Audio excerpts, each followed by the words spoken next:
les échecs professionnels, Yveline, ou dans les études, comme tu l'as ajouté, ça arrive à tout le monde.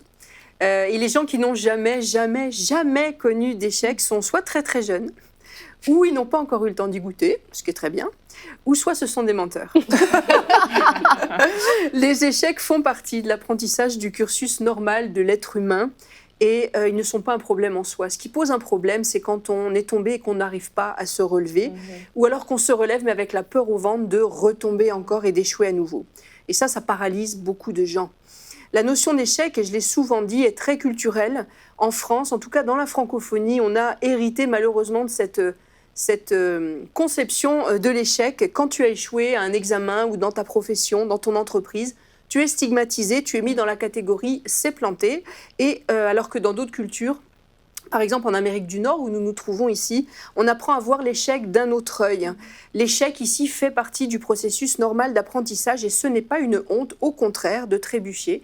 Et savoir se relever des échecs, c'est au contraire une formidable valeur ajoutée à la personne. Alors il faut changer de mentalité et remonter vite en vélo avant de s'encrouter au fond de l'ornière.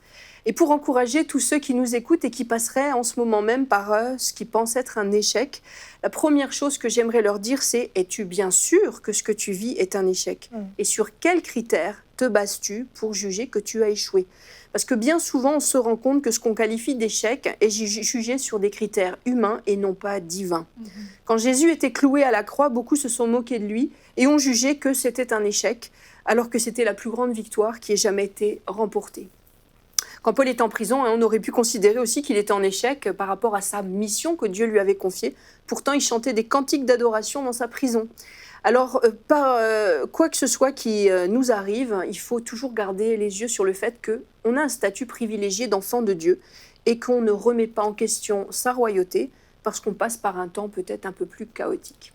Alors ce matin, j'ai que des bonnes nouvelles pour ceux qui se sentent en échec, parce que ce soit à cause d'une injustice, d'un accident passager, de la situation économique peut-être, ou à cause de nos propres fautes, la bonne nouvelle c'est que le Seigneur a promis de relever celui qui lui obéit.